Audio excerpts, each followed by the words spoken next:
Listo, entonces en el seminario de hoy, como ya saben, vamos a hablar entonces de esa relación bidireccional entre la diabetes y la enfermedad periodontal.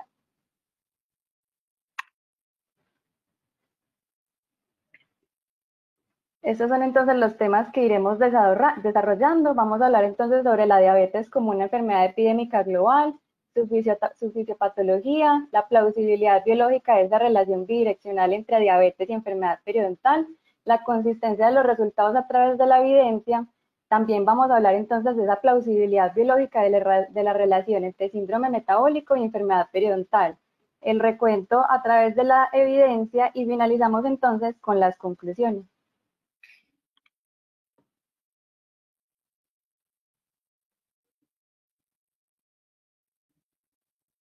Listo, entonces estos datos son entonces unos datos recientes de la Federación Internacional de Diabetes y ellos nos dicen entonces que más de medio millón de niños de 14 años o menos presentan diabetes tipo 1. Se estima también que alrededor de 463 millones de personas presentan diabetes, lo que representa un 9.3% de esa población adulta mundial. Y se dice que la mitad de estas personas más o menos no va a saber que presenta la condición. Estos datos van a seguir aumentando durante los años y se espera se estima que más o menos para el año 2045 alrededor de 629 millones de personas van a presentar diabetes.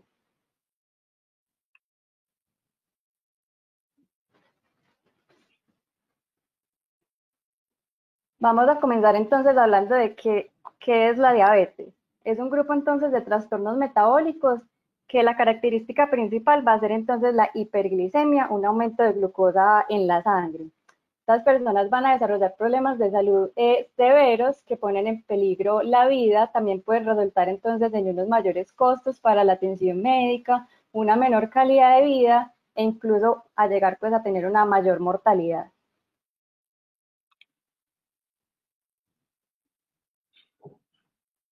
Vamos a hablar antes de la diabetes, cómo es el metabolismo normalmente de la glucosa. Entonces los carbohidratos son los de los principales tipos de nutrientes y la mayor fuente de energía se va a derivar del metabolismo de la glucosa. Entonces todas las células del organismo que van a ser metabólicamente activas van a tener esta enzima que es la hexoquinasa para el metabolismo como tal de la glucosa.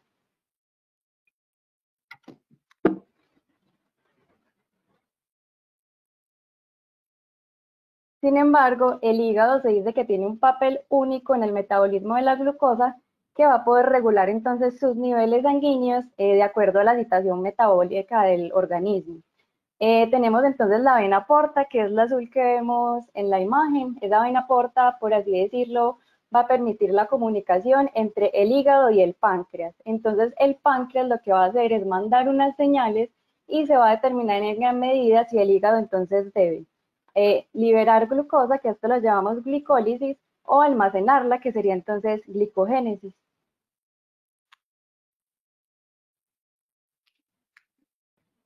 En los hepatocitos podemos encontrar entonces esta enzima llamada glucoquinasa que le va a permitir entonces el almacenamiento de la glucosa en el hígado en forma de glucógeno. También va a estar presente otra enzima, la glucosa 6-fosfatasa, que esta en cambio lo que va a hacer es revertir esa acción de la glucoquinasa y liberar entonces glucosa a la circulación derivada de ese glucógeno que estaba previamente pues almacenado en el hígado.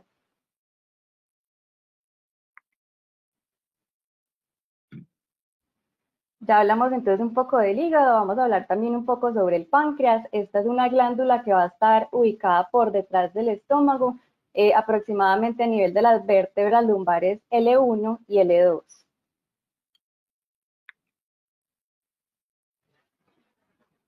Aquí lo vemos entonces mejor, su ubicación detrás del estómago va a estar principalmente compuesto por una cabeza, un cuerpo y una cola.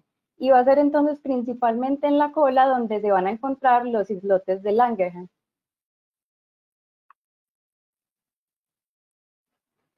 En estos islotes de Langerhans vamos a encontrar entonces unas células que van a ser entonces la célula alfa, que es la que va a generar glucagón, la hormona glucagón, y esta lo que va a hacer es elevar los niveles de glucosa en la sangre.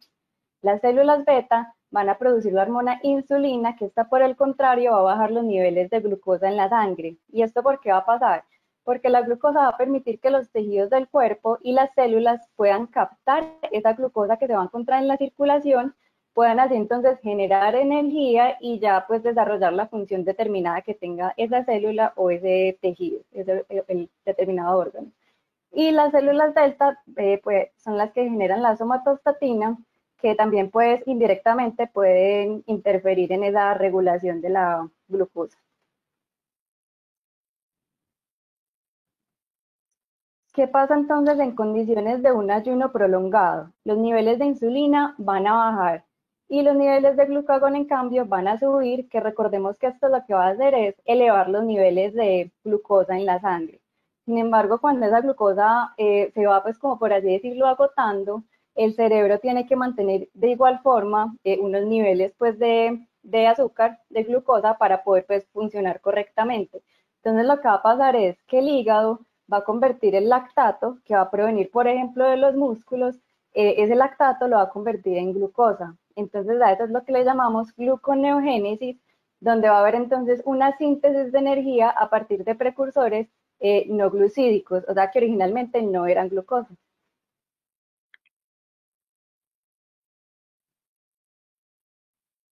Sin embargo, ya cuando la persona o el sujeto ya se alimenta, ya la carga de glucosa va a inducir entonces a un aumento de la insulina y a un descenso del glucagón.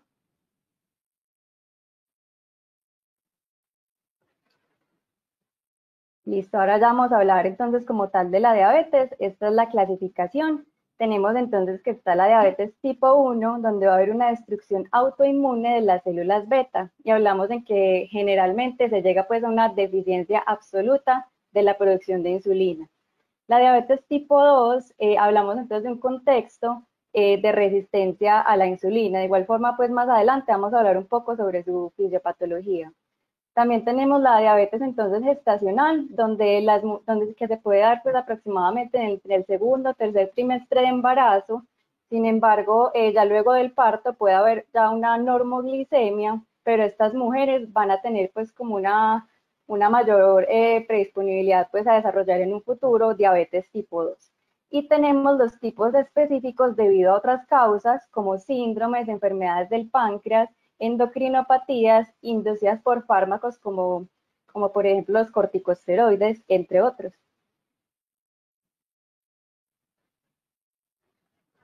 Generalmente o tradicionalmente hemos escuchado que la diabetes tipo 1 es la que le va a ocurrir a los niños o a las personas muy jóvenes y la diabetes tipo 2 a las personas que ya son mayores.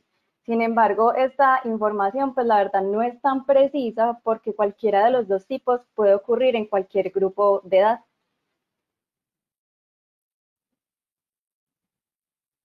Hablando también un poco pues entonces de la fisiopatología de la diabetes tipo 1, entonces por esa destrucción de las células beta no va a haber pues una producción adecuada de insulina, entonces por lo tanto no va a haber insulina para que se una a los receptores de las células, entonces por ende esos canales o esas compuertas pues de la célula no se van a poder abrir y no va a poder ingresar la glucosa a la célula y esto genera entonces la hiperglicemia.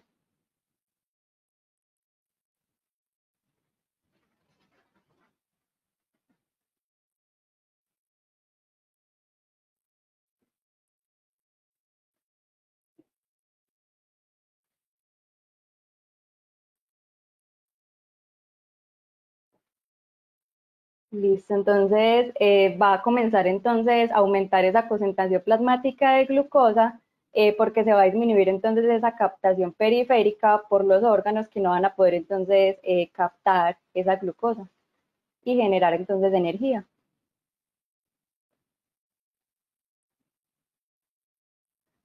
Y en cuanto a la diabetes tipo 2, entonces el páncreas sí va a producir insulina, la insulina sí se puede unir a los receptores de las células, pero lo que va a pasar es que, por así decirlo, la célula va a ignorar sus señales. Entonces, de igual forma, la glucosa no va a poder entrar a la célula, también entonces ocurre la hiperglicemia y estos pacientes pues muy posiblemente reciban o tengan que recibir medicamentos para aumentar entonces esa sensibilidad ante la insulina.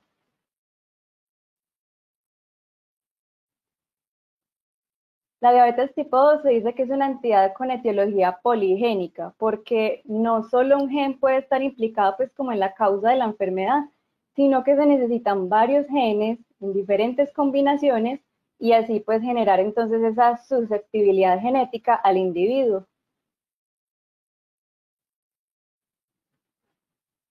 Esa susceptibilidad genética, junto con otros factores como lo son el sobrepeso, el sedentarismo, una mala alimentación, hacen entonces que la persona pueda ser más susceptible a desarrollar la enfermedad.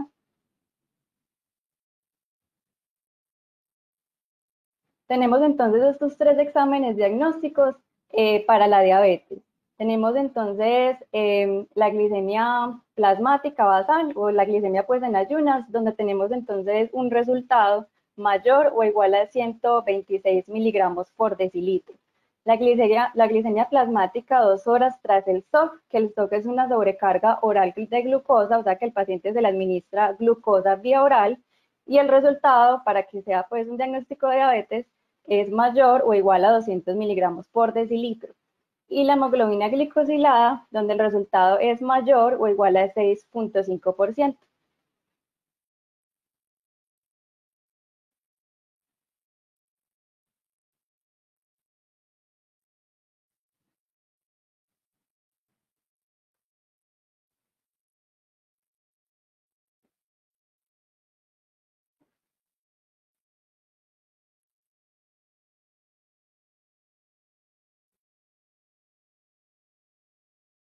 Sin embargo, se dice entonces que la hemoglobina glicosilada es pues como la más recomendada para hacer el control de la diabetes. Lo que va a pasar con la glucosa es que se puede unir a la hemoglobina, que es un componente del eritrocito o también llamado pues glóbulo rojo, y esa unión va a permanecer durante el ciclo de vida del glóbulo rojo, que son aproximadamente 120 días. Este examen entonces es un marcador que va a reflejar el promedio de glucosa en sangre en los últimos 3 meses y también nos puede indicar el control metabólico de la enfermedad y se correlaciona con el riesgo entonces de desarrollo pues, de posibles complicaciones.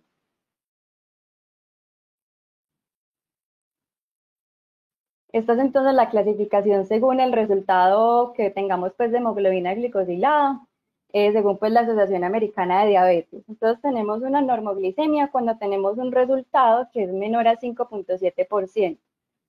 Hablamos de prediabetes cuando está entre 5,7 y 6,4. Y un diagnóstico de diabetes cuando es mayor o igual a 6,5%.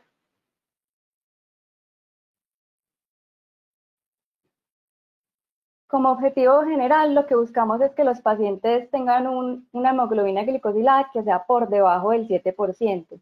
Mientras la persona sea más joven, se busca pues alcanzar más lograr este objetivo, pero cuando la persona es mayor, se pueden aceptar valores entre 7,5 y un 8%, ya que estas personas por lo general tienen presencia de otras comorbilidades. Ahora vamos a darle paso entonces a la doctora Juanita, que ella nos va a hablar entonces de la relación entre la diabetes y la enfermedad periodontal.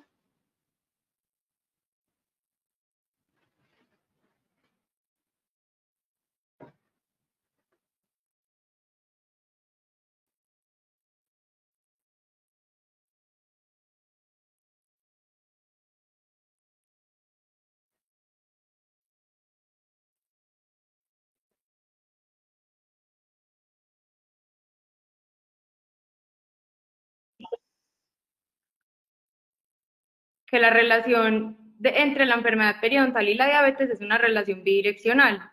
Se habla que la diabetes es un factor de riesgo para la enfermedad periodontal, que la enfermedad periodontal afecta negativamente ese control glucémico y se ha visto en estudios con un seguimiento a 2 años que esa enfermedad periodontal severa me va a generar un control glucémico más deficiente con una hemoglobina glicosilada mayor o igual al 9%. Entonces, esta asociación se ha venido estudiando hace muchos años. Uno de los estudios principales en el descubrimiento pues, de esta asociación se realizó en los indios Pima de Estados Unidos. Estos indios eran habitantes al sur de Arizona por más de 2000 años y se dedicaban a la agricultura con sistemas de riego sofisticados. Sin embargo, a finales del siglo XIX, por esa migración de los colonos americanos se presentó una escasez de agua, generando así que ellos modificaran el estilo de vida. Esto, combinado con una predisposición genética, los hace en la población con mayor prevalencia de diabetes mellitus tipo 2 reportada a nivel mundial. Entonces, uno de los estudios importantes lo realizaron Nelson y colaboradores en 1990. Fue un estudio longitudinal el cual tenía como objetivo determinar la prevalencia e incidencia de la diabetes tipo 2 en estos indios Pima. El tamaño de la muestra fueron 2.273 indios Pima, se realizó entre 1983 y 1989. La enfermedad periodontal la midieron con la pérdida dental y el porcentaje de pérdida ósea radiográfica en la radiografía panorámica. Y acá se dieron cuenta que la enfermedad periodontal estaba presente en 60% de los indios con diabetes mellitus tipo 2 y 36% sanos. Y luego en un subgrupo de 701 sujetos se encontraron 22 casos nuevos de enfermedad periodontal. Entonces este estudio concluyó que la enfermedad periodontal se presentaba 2.6 veces más en pacientes diabéticos que en pacientes sanos.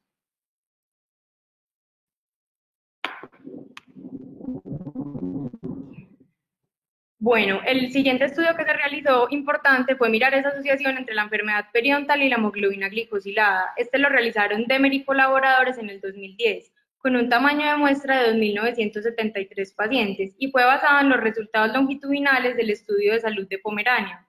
El objetivo fue establecer una relación entre la enfermedad periodontal y el incremento de la hemoglobina glicosilada. Y en este estudio se concluyó que la enfermedad periodontal se asoció con un incremento de esa hemoglobina glicosilada a los 5 años. Pero luego surge la pregunta por qué la mayoría de los estudios se realizan en adultos y no en pacientes jóvenes. Se habla que la enfermedad periodontal también es un factor de riesgo para la diabetes tipo 1, pero como estos pacientes no tienen tanto historial destructivo de la enfermedad, por eso se ha correlacionado más con los estudios en adultos, y también porque las dos enfermedades aparecen más o menos en el mismo rango de edad, que son entre 40 y 50 años. Un estudio de los más destacados de la diabetes mellitus tipo 1 fue realizado por Lala y colaboradores en el 2007, donde ellos querían mirar si la diabetes mellitus tipo 1 promovía una destrucción periodontal en niños.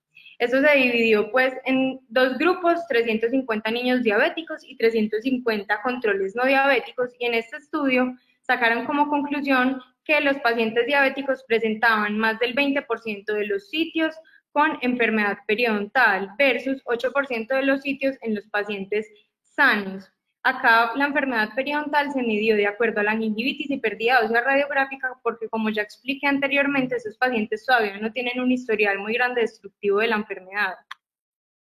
Pero entonces, ya después de hacer como un recuento histórico, es importante entender esa asociación biológica que media la enfermedad periodontal y la diabetes. Entonces sabemos que la enfermedad periodontal es una enfermedad polimicrobiana, la cual va a tener una contribución al estado de inflamación sistémica por dos vías. Primero, va a haber una activación del sistema inmune. Esta activación va a ser controlada y crónica y me va a causar un daño desproporcionado a esos tejidos de soporte. Y aparte va a haber una diseminación sistémica de esas bacterias que se encuentran en la bolsa periodontal, que van a viajar en la circulación por medio del epitelio ulcerado, al igual que esos mediadores inflamatorios que van a estar presentes en la enfermedad periodontal. Entonces, la inflamación sabemos que es una característica común. Se habla que tanto la hiperglicemia como la enfermedad periodontal va a generar una activación de las vías inflamatorias, va a aumentar el estrés oxidativo y la apoptosis celular, va a haber un aumento de los marcadores sistémicos de inflamación. Entre los más importantes tenemos el factor de necrosis tumoral alfa, la interleuquina 6 y la proteína C reactiva. Y esto me va a causar a su tiempo efecto en la actividad de los leucocitos, especialmente en el neutrófilo, que se va a ver hiperactivado.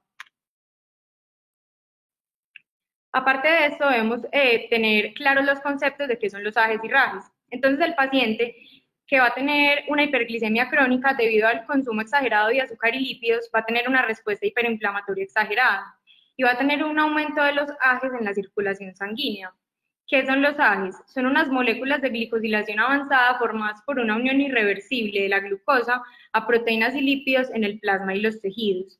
Y va a haber ciertas células, que ya lo vamos a ver más adelante, que van a tener en su membrana celular los RAGes, que van a ser esos receptores para los AGEs. Cuando se da esta unión, me va a desencadenar unas cascadas de transducción y activación proinflamatoria, generándome así una lesión tisular crónica y una supresión de la reparación del tejido.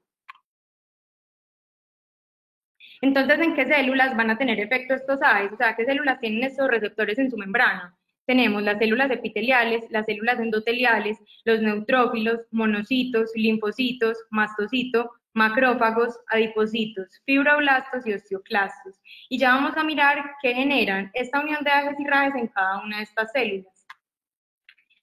Entonces, todas comparten esta situación, y es que a nivel mitocondrial, esa inflamación crónica me va a favorecer o a generar una disfunción mitocondrial, como lo podemos ver en la imagen. En el lado verde, que sería en el lado donde la célula está en salud, ante una agresión va a haber un aumento en la producción de energía, pero entonces va a haber un equilibrio entre esos radicales libres de oxígeno y el sistema de antioxidantes, generando así una función mitocondrial normal y controlando ese proceso inflamatorio. Pero en una célula que ya tiene enfermedad, esa agresión me va a generar una producción de energía, va a haber un desequilibrio entre ese sistema de antioxidantes y los radicales libres de oxígeno, causándome así una disfunción mitocondrial y un proceso inflamatorio descontrolado. Como lo podemos ver, enfermedades que comparten esto, tenemos la obesidad, la diabetes tipo 2, la aterosclerosis y la enfermedad periodontal. Bueno, el efecto de estos AGEs y RAGEs en las células endoteliales y los neutrófilos, se habla que cuando aumentan en la circulación, en la célula endotelial va a haber un aumento de ICAM y BECAM, que son esas moléculas de adhesión celular, y estas moléculas van a favorecer la diapédesis de esas células inmunes que van a estar en la circulación sanguínea. Entre ellas va a estar el neutrófilo hiperactivo. Este neutrófilo hiperactivo va a ser entonces fuente de especies de reactivas de oxígeno y me va a activar esas vías proinflamatorias, aumentándome la resistencia a la insulina en pacientes con enfermedad periodontal y diabetes. A nivel de los fibroblastos, esta unión de AGEs y RAGEs me va a causar una disminución de la síntesis de colágeno y un aumento en las metaloproteinasas de matriz, favoreciendo así esa degradación de colágeno, generándome a nivel celular un desequilibrio en esa producción de colágeno. A nivel de los osteoclastos, esa acumulación de AGEs y su interacción con RAGEs me va a aumentar la osteoclastogénesis. Esto favoreciéndome el aumento de RAN ligando y disminuyéndome la osteoprogesterina, que sería su receptor señuelo. Como vemos en ese diagrama, esas bacterias y la diabetes me van a aumentar la inflamación. Esto me va a generar un aumento en los osteoclastos y un aumento en la reabsorción ósea, y va a causar una disminución de los osteoblastos y disminución de la formación ósea, generando una mayor pérdida de inserción y pérdida ósea en los pacientes con enfermedad periodontal. Se ha visto en estudios de ratas en los que se han generado heridas que esa supresión de los RAGEs me acelera el proceso de cicatrización. Un estudio importante realizado en ratas diabéticas fue realizado por Lala y colaboradores en el 2000, donde querían evaluar si el bloqueo de los RAGEs suprimía la pérdida ósea asociada a la enfermedad periodontal. Entonces, estos ratones diabéticos se inocularon con porfiramona gingivalis y con RAGE soluble, que sería un receptor señuelo para ese RAGE. Y se dieron cuenta que esa pérdida ósea alveolar era dosis dependiente de ese RAGE soluble, o sea, a mayor RAGE soluble, menor pérdida ósea, porque había menor unión de ese RAGE a su receptor. Y había disminución del factor de necrosis tumoral alfa, interleuquina 6 y metaloproteinasas de matriz. Entonces acá se concluyó que esos RAGEs tenían un efecto en el proceso de cicatrización, el cual se veía afectado. Entonces, ya hemos visto pues en estos estudios que la diabetes me va a causar una reducción de la síntesis de colágeno, aumento en esa degradación de colágeno y me va a favorecer la osteoclastogénesis, aumentando el rango ligando y disminuyendo la osteoprogesterina. Y eso en la enfermedad periodontal se traduce en una pérdida ósea y en una pérdida de inserción. Aparte, actualmente se ha estudiado el tejido adiposo como un órgano endocrino. Sabemos que este tejido adiposo va a secretar adipocinas. Estas son moléculas de señalización celular secretadas por este tejido adiposo, las cuales se habla que son agentes antidiabéticos, antiaterogénicos y antiinflamatorios.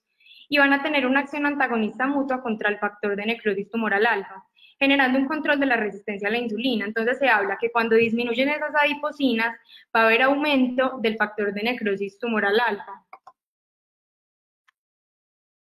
que está involucrado en el proceso de inflamación. Entonces, un estudio importante que se realizó para mirar unas primeras hipótesis de asociación fue el estudio de corte realizado en el 2006 por la ley Colaboradores, donde ellos querían evaluar ese perfil microbiano subgingival y la naturaleza de ese desafío bacteriano en los pacientes diabéticos versus los pacientes sanos. Entonces, en este caso, este estudio se realizó en diabéticos tipo 1 versus pacientes controles, ambos con enfermedad periodontal, y se evaluaron dos especies bacterianas subgingivales. Pero acá se encontró que no había una relación entre esas especies bacterianas en los pacientes diabéticos o en los pacientes sanos con enfermedad periodontal.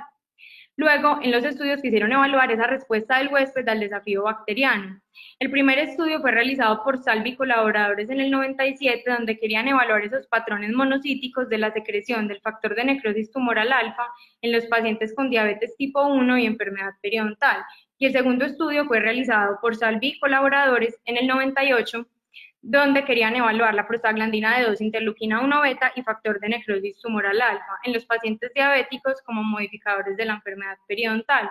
Entonces, en ambos quisieron evaluar ese fenotipo hiperinflamatorio en el líquido crevicular gingival y se dieron cuenta que habían niveles elevados de esos mediadores proinflamatorios y se destacó el neutrófilo hiperactivo, tanto en estudios en ratones como en estudios en humanos.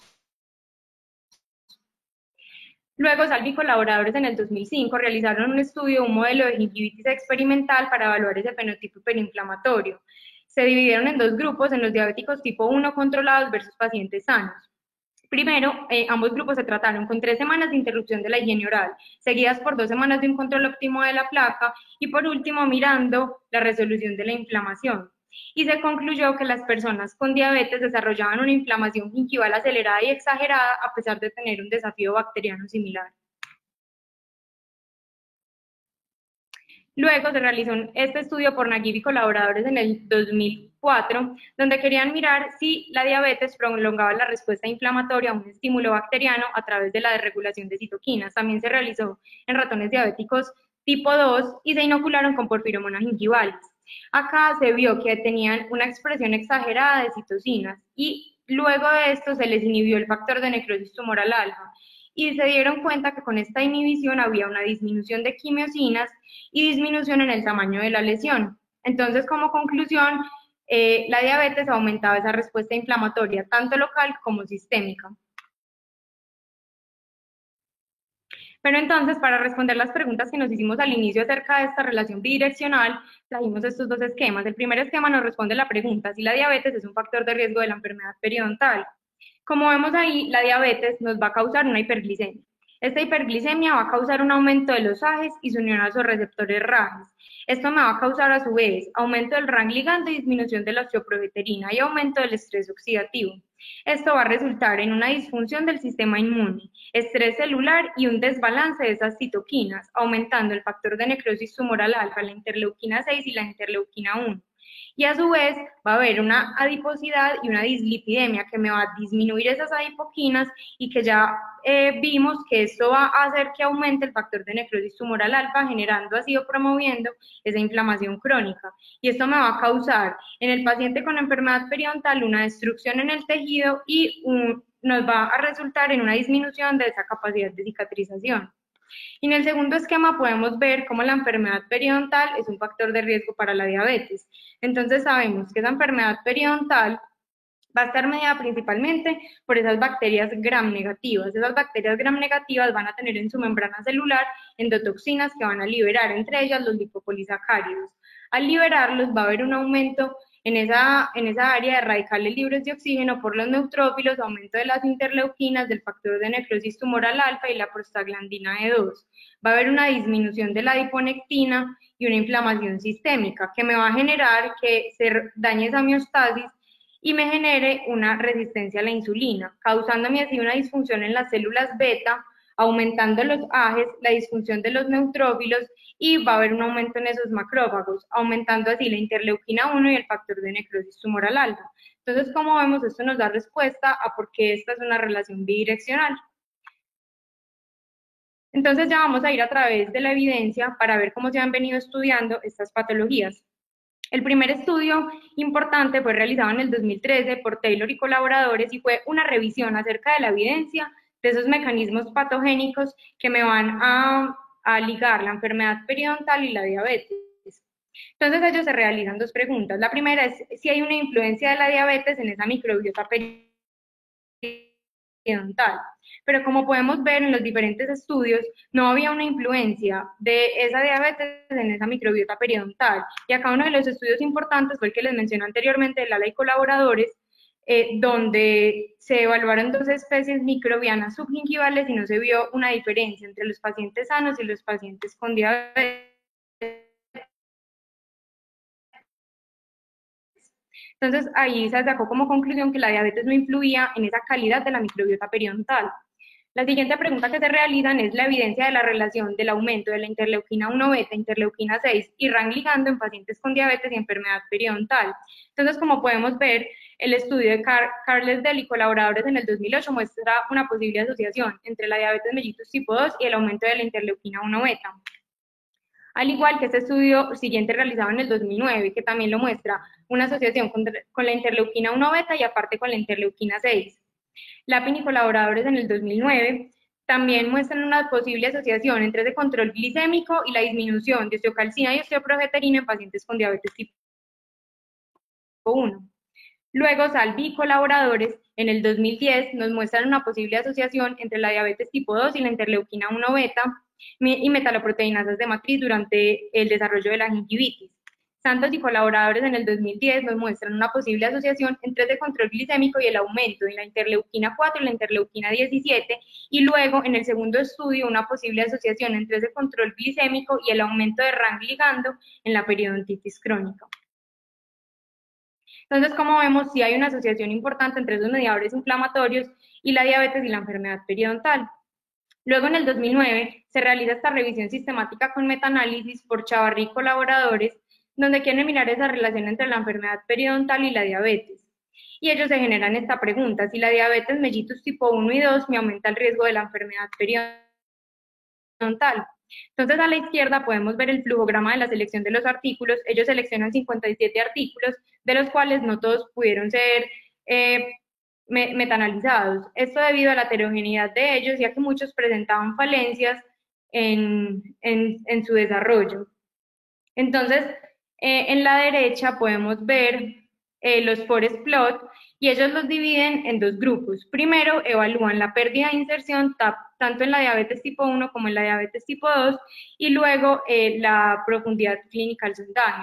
Entonces, como vemos, en la diabetes tipo 1 no hubo una diferencia estadísticamente significativa entre los pacientes con diabetes tipo 1 y los pacientes sanos en cuanto al nivel de inserción clínica y a la profundidad clínica del sondaje, pero en los pacientes con diabetes tipo 2 sí hubo una asociación estadísticamente significativa entre la diabetes tipo 1 y el aumento de la pérdida de inserción y el aumento de la profundidad clínica del sondaje. Entonces, como conclusión de esta revisión sistemática y metaanálisis, se concluye que la diabetes mellitus tipo 2 puede considerarse un factor de riesgo para la enfermedad periodontal. Se necesitan más estudios para confirmar esos efectos nocivos de la diabetes tipo 1. Y luego, en el 2017, Filippo Graziani y colaboradores realizan otra revisión sistemática y metaanálisis de esa evidencia epidemiológica que puede afectar la enfermedad periodontal y la diabetes. Como vemos, ellos incluyen 20 artículos y seleccionan artículos de la revisión anteriormente mencionada que tuvieran pues buenos criterios epidemiológicos. Y ellos dividen esta revisión sistemática en varias preguntas que quieren resolverse a través de la evidencia. La primera pregunta es si las personas con enfermedad periodontal y sin diabetes tienen un control glucémico más deficiente que aquellas con una mejor salud periodontal. Entonces, como vemos, uno de los estudios fue el de Islam en el 2015, fue un estudio de corte, y este habla que había unos niveles elevados de hemoglobina glicosilada en pacientes con enfermedad periodontal. Este estudio fue realizado con base en el CANES, que es ese Estudio Nacional de Examen de Salud y Nutrición de Corea. Y los otros dos estudios también encontraron una asociación. El primero fue Exxion y colaboradores en el 2013, es un estudio de casos y controles donde muestra que la enfermedad periodontal se asoció con una disminución en esa sensibilidad a la insulina. Este estudio de Peragil y colaboradores en el 2014 también muestra que encontraron niveles de hemoglobina glicosilada más altas en pacientes con profundidades clínicas al sondaje elevados. En este estudio del 2013 en la India, de casos y controles, no se encontró un efecto significativo, pero se vio que las mujeres y los pacientes con un índice de masa corporal mayor a 25 tenían niveles altos de hemoglobina glicosilada. Y por último, este estudio realizado en el 2015 en la India de casos y controles también mostró niveles elevados de hemoglobina glicosilada en pacientes con periodontitis crónica. Entonces, como conclusión de este estudio, sacamos que existe evidencia consistente y significativa que respalda una asociación entre la enfermedad periodontal y el empeoramiento de ese control glucémico, en términos de deterioro de la hemoglobina glicosilada, la glucosa en sangre en ayunas y la tolerancia oral a la glucosa en sujetos sanos. Luego se realizan la siguiente pregunta y es si las personas con enfermedad periodontal y diabetes tipo 2 tienen un control glucémico más deficiente que aquellas con diabetes y una mejor salud periodontal. Primero, para responder esta pregunta está este estudio de Chang y colaboradores en el 2017, donde ellos muestran que los pacientes afectados por enfermedad periodontal tienen altos niveles de hemoglobina glicosilada y de glucosa en sangre en ayunas. Pero los siguientes dos estudios no muestran diferencias estadísticamente significativas. Entonces, como conclusión, sacan que los resultados son conflictivos y no se informa una diferencia significativa en los niveles de hemoglobina glicosilada y glucosa en sangre en ayunas al comparar las personas con o sin enfermedad periodontal. Luego surge la pregunta de si las personas con enfermedad periodontal y diabetes tipo 1 tienen un control glucémico más deficiente que aquellas con una mejor salud periodontal. Pero acá sacan como conclusión que, como yo les mencioné anteriormente al principio de esta charla, no se encontraron estudios elegibles, porque es difícil estudiarlo, ya que los pacientes con diabetes tipo 1 en los estudios son menores de 15 años, lo que los lleva a un historial de enfermedad periodontal con un poco efecto acumulativo de la destrucción. Luego se generan la pregunta de si las personas con enfermedad periodontal y sin diabetes tienen mayor riesgo de desarrollar diabetes tipo 2 que aquellas con una mejor salud periodontal. Entonces está este estudio de Lin y colaboradores en el 2014, fue un estudio de corte, donde ven que los pacientes con enfermedad periodontal tienen un riesgo mayor de desarrollar una diabetes en 2 años comparados con los que no tenían enfermedad periodontal. Y este estudio de Chu y colaboradores en el 2015, un estudio de corte, también tiene como conclusión que los pacientes con enfermedad periodontal presentan un riesgo elevado de un 33% de desarrollar hiperglicemia.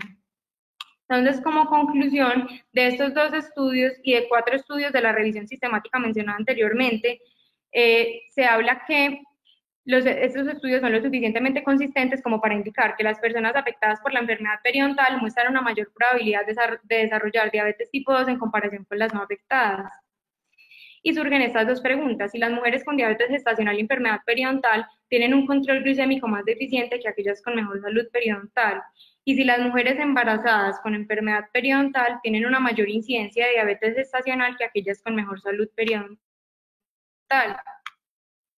Pero como conclusión, no hay datos suficientes que aborden esta cuestión de si la enfermedad periodontal perjudica el control glicémico en la diabetes gestacional, pero sí se ha visto en los estudios que las mujeres con enfermedad periodontal muestran mayor tendencia a desarrollar esa diabetes mellitus gestacional.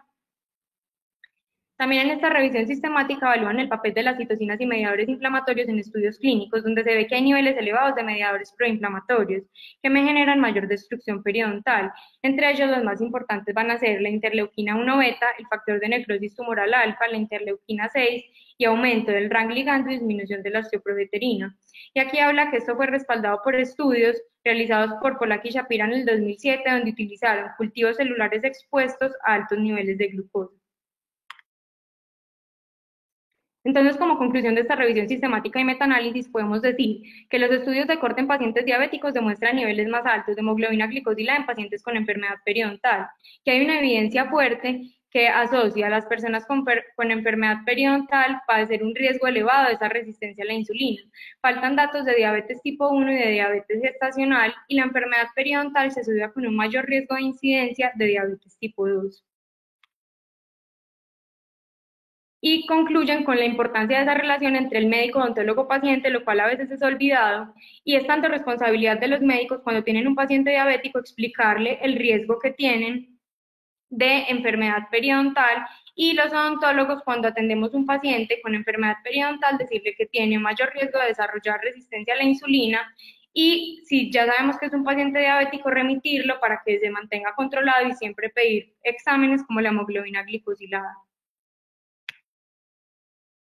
Entonces sabemos que este riesgo de enfermedad periodontal no solo está aumentado por la hiperglicemia, también se ve involucrada la dieta, la obesidad, la actividad física y el índice de masa corporal mayor o igual a 30 kilogramos por metro cuadrado.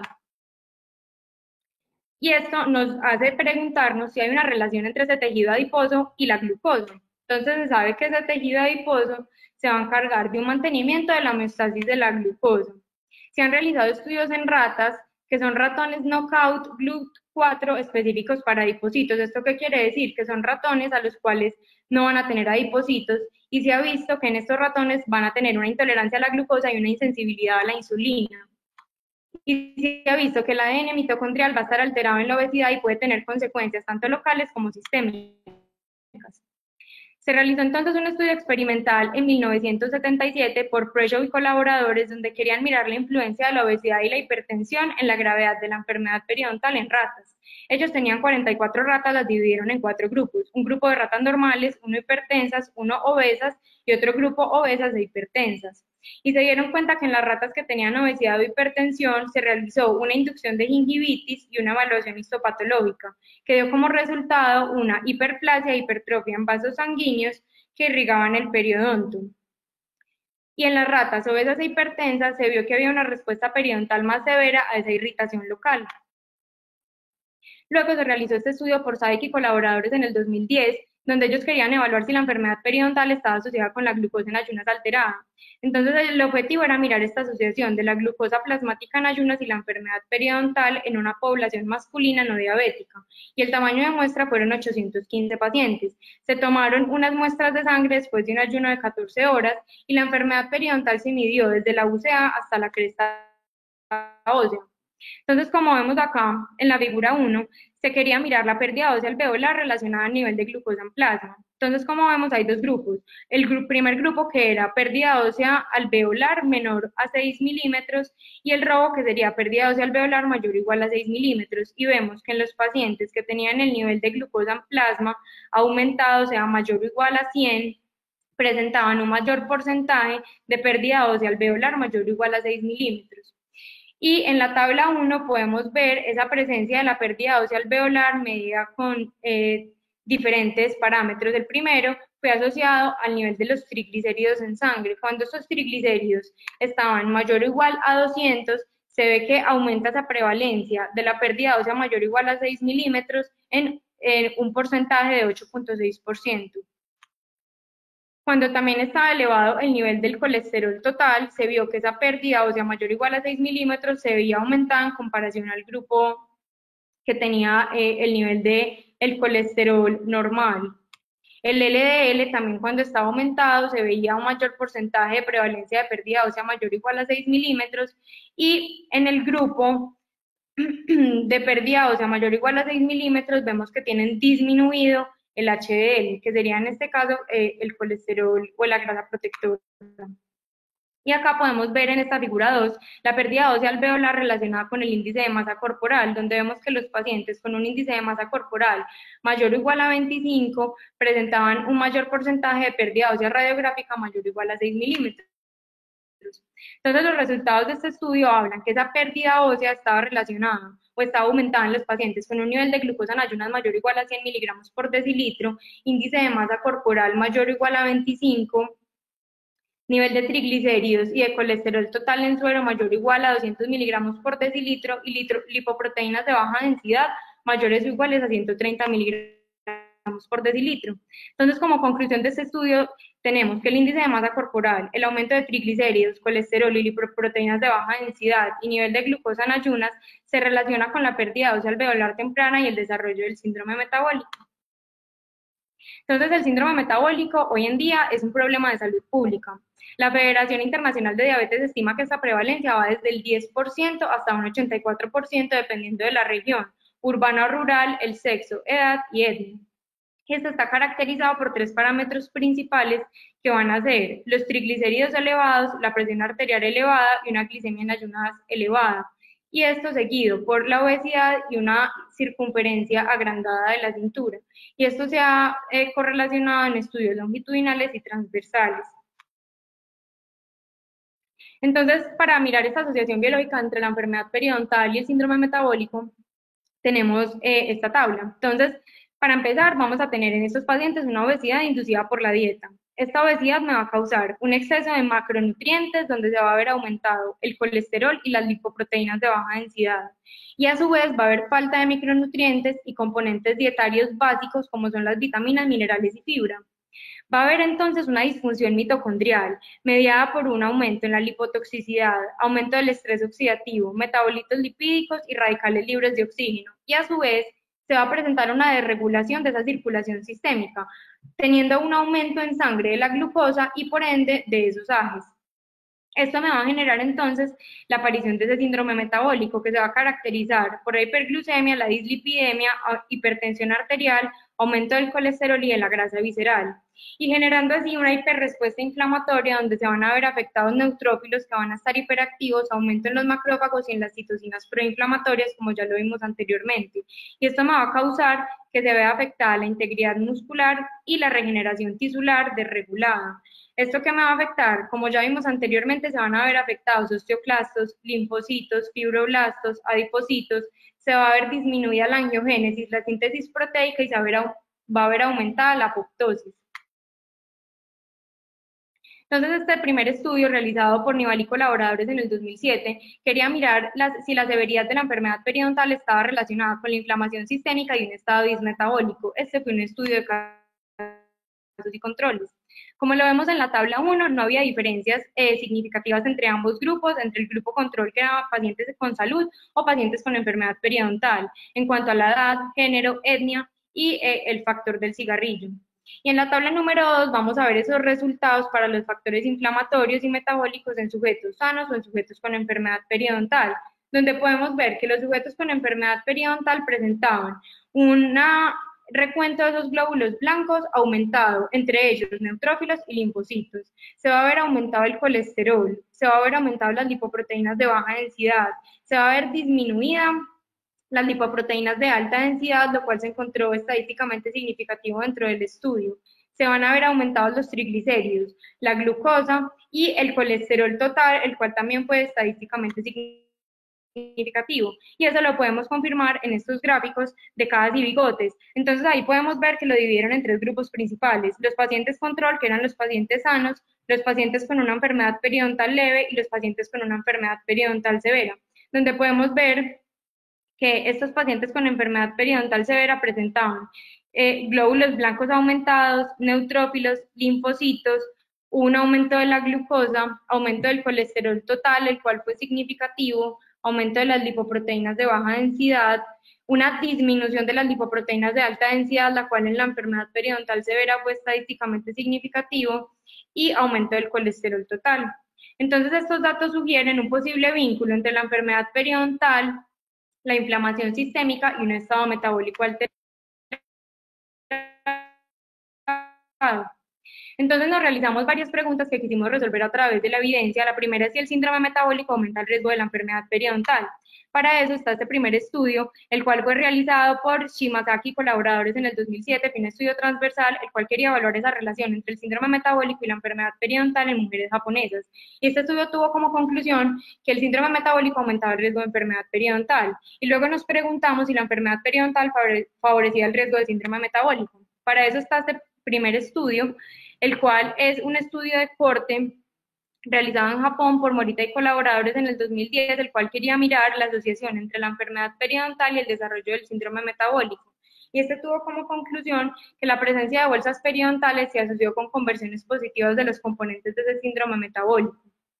Y luego está el siguiente estudio por Kobayashi y colaboradores en el 2011, fue un estudio observacional, el cual quería mirar si había una relación entre el comportamiento de la higiene oral y la aparición de esos componentes del síndrome metabólico en adultos. Y ahí se vio que el cepillado más frecuente estaba relacionado con una menor prevalencia de incidencia del síndrome metabólico y que este podía contribuir a la prevención por la vía de la inflamación y los triglicéridos.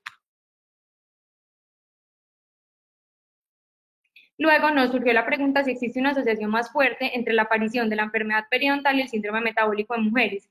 Para esto tenemos los dos estudios. El primero, realizado por Purita y colaboradores en el 2013, fue un estudio observacional, el cual sacó como conclusión que las diferencias de género parecen existir entre la asociación de la enfermedad periodontal y el síndrome metabólico.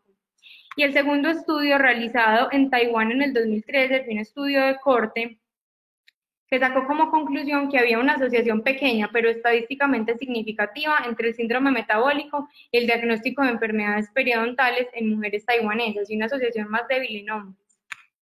Y luego nos surgió la pregunta si existe una asociación biológica de marcadores inflamatorios que relacionen la enfermedad periodontal y el síndrome metabólico.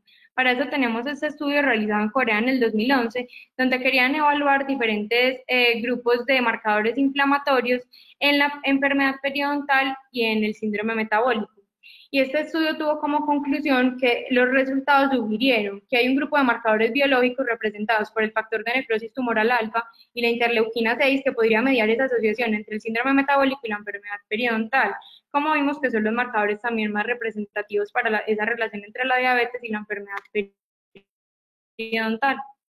Y luego tenemos en el 2013 esta revisión sistemática y metaanálisis realizada por Nival y colaboradores, donde el objetivo fue responder estas dos preguntas específicas. La primera es si son los pacientes con enfermedad periodontal más propensos a tener síndrome metabólico y si son los pacientes con síndrome metabólico más propensos a tener enfermedad periodontal. Entonces, como vemos, acá vemos las principales características de los estudios incluidos. Como vemos, todos los estudios son transversales y de casos y controles. Solamente tenemos un estudio longitudinal realizado por Morita y colaboradores en el 2010. Y acá podemos ver el país, el diseño, la muestra y cómo ellos clasificaron el diagnóstico tanto de la enfermedad periodontal como de síndrome metabólico en los diferentes estudios. Luego acá podemos ver la calidad de esos estudios juzgados por esa escala de Ottawa-Newcastle y podemos ver que los estudios con mayor evidencia fueron los estudios de Diauto y Binwigi.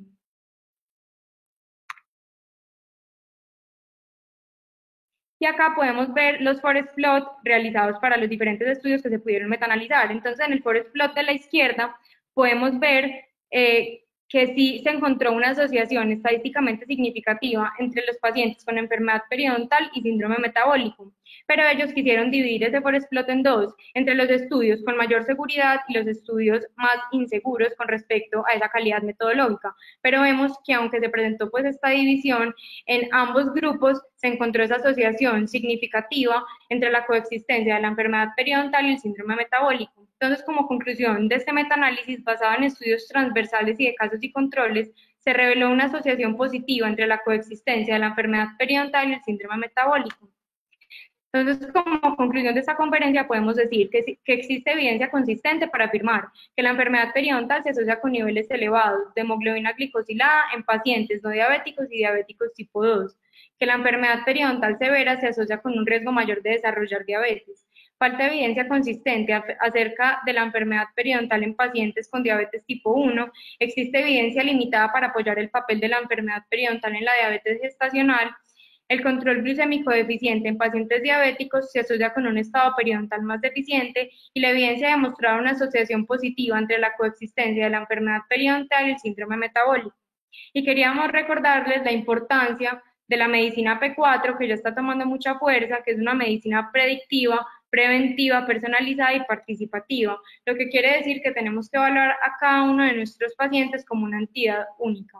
Gracias.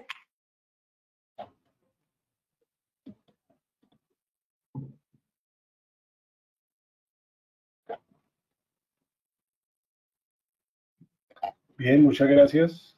Muchas gracias primero a todos nuestros expositores, a nuestros asistentes, particularmente a la doctora Laura Restrepo y a la doctora Juanita Saldarriaga. Muchas gracias por su exposición. Ellas vale la pena recordar, son odontólogas, son residentes en periodoncia de la Universidad CES. Agradecemos nuevamente su intervención en esta charla que, como les comentábamos, se tituló Diabetes y enfermedad periodontal, una relación bidireccional. Mi nombre es Nicolás Bobadilla y pertenezco al equipo de estrategia digital de ACTO. Recuerden que este espacio digital nos permite continuar con nuestra misión de compartir conocimiento y hacer mucho más fuerte la comunidad de especialistas en periodoncia.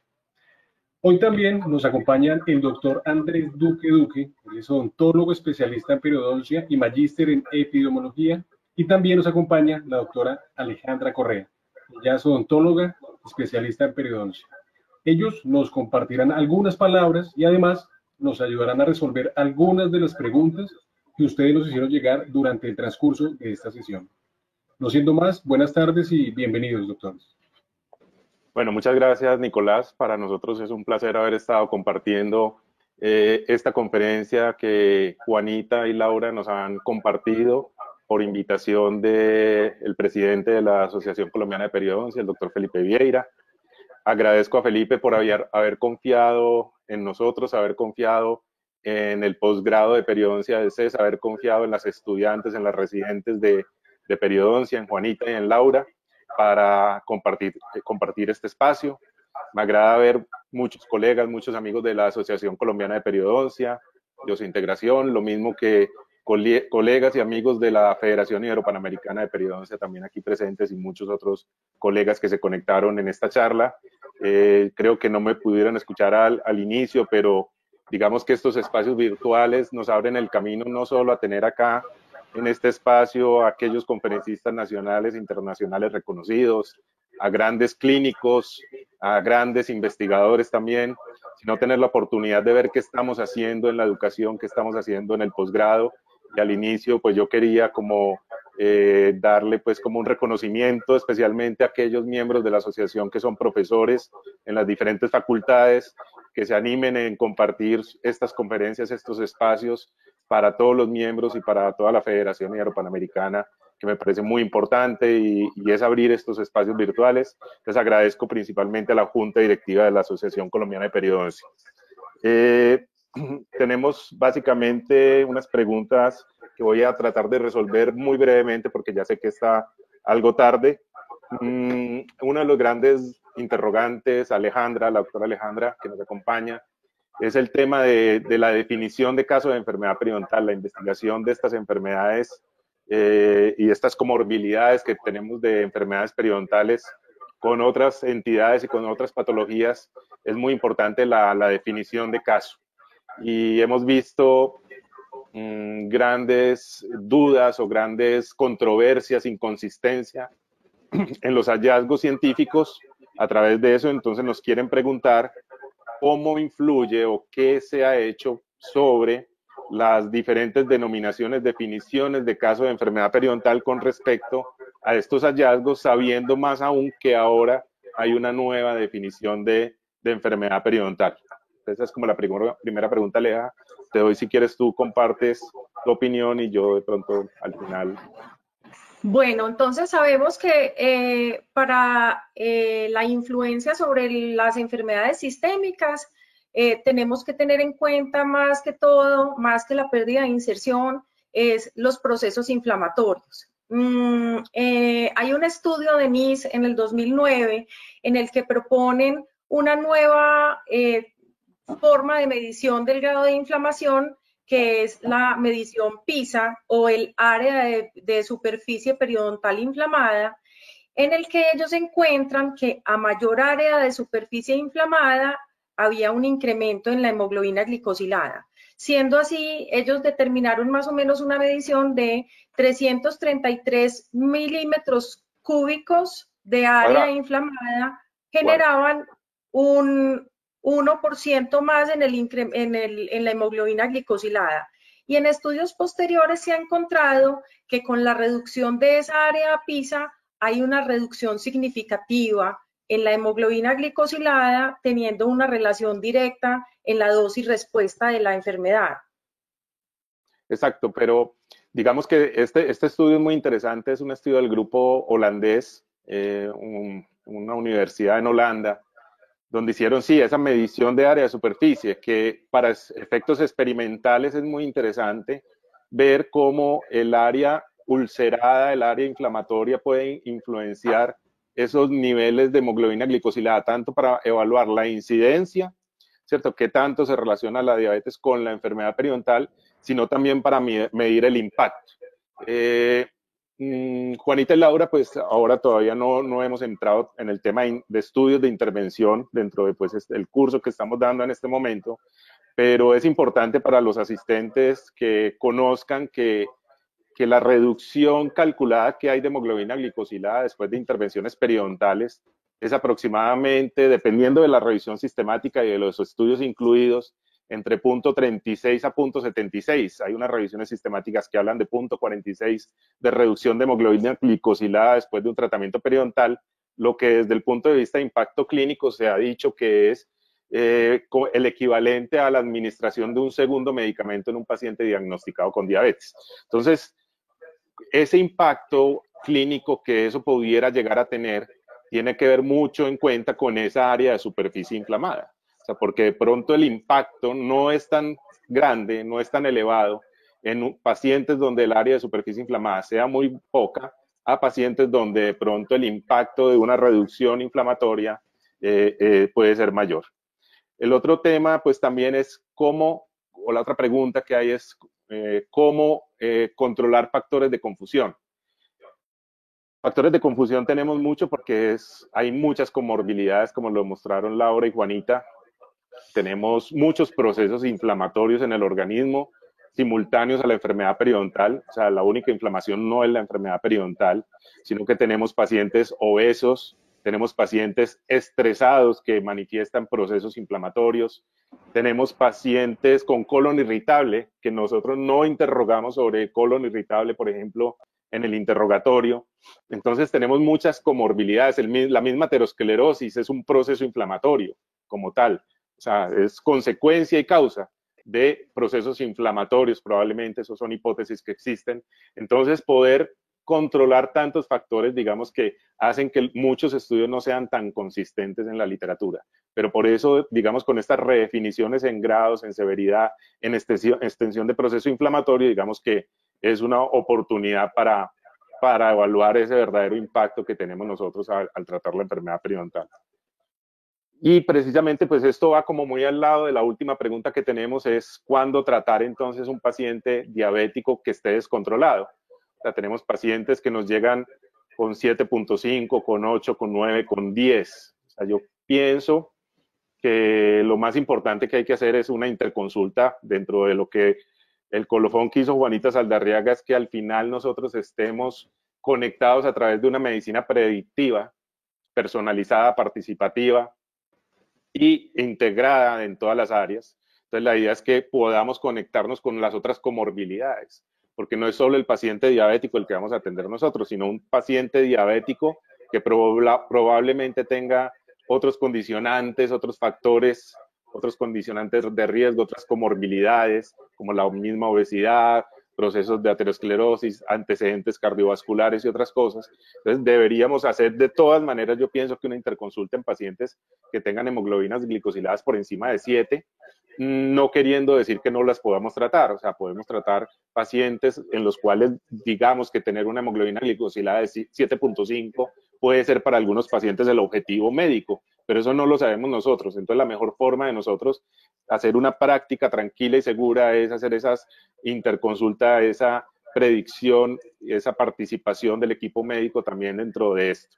La federación, ya para terminar y para despedirme, la Federación Internacional de Diabetes tiene una certificación internacional en diabetes, dentro de los cuales de esas 100 horas de certificación, 4 horas tienen que ser dedicadas a la salud oral, dedicadas especialmente a la capacitación en enfermedades periodontales y la prevención de enfermedades periodontales. De hecho, el diagnóstico, acá en Colombia sé que lo tiene el Hospital Pablo Tobón Uribe en Medellín. Allá vamos nosotros y hacemos estas capacitaciones para que el médico conozca esas interrelaciones, esas posibles relaciones que hay entre enfermedad periodontal y diabetes.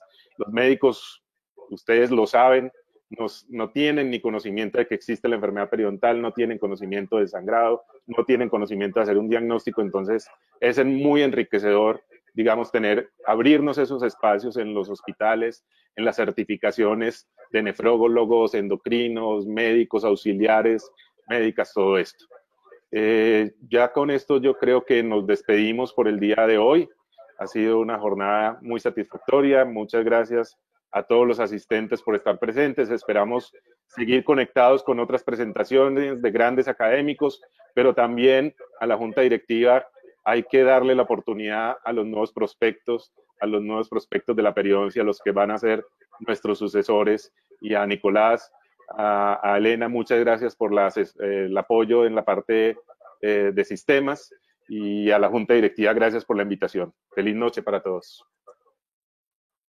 Bien, doctor, muchas gracias a usted y muchas gracias también a todos quienes participaron de esta sesión. Así como usted lo dice, pues damos por finalizado este encuentro virtual. Recuerden que todos nuestros asistentes pueden inscribirse para los próximos encuentros virtuales a través del Campus Virtual Acto. Este espacio lo encuentran en la página web oficial de la asociación, www.acperiodoncia.com, acperiodoncia.com. Allí, como les digo, pueden encontrar los formularios de inscripción a los seminarios por venir. Muchas gracias y feliz tarde para todos.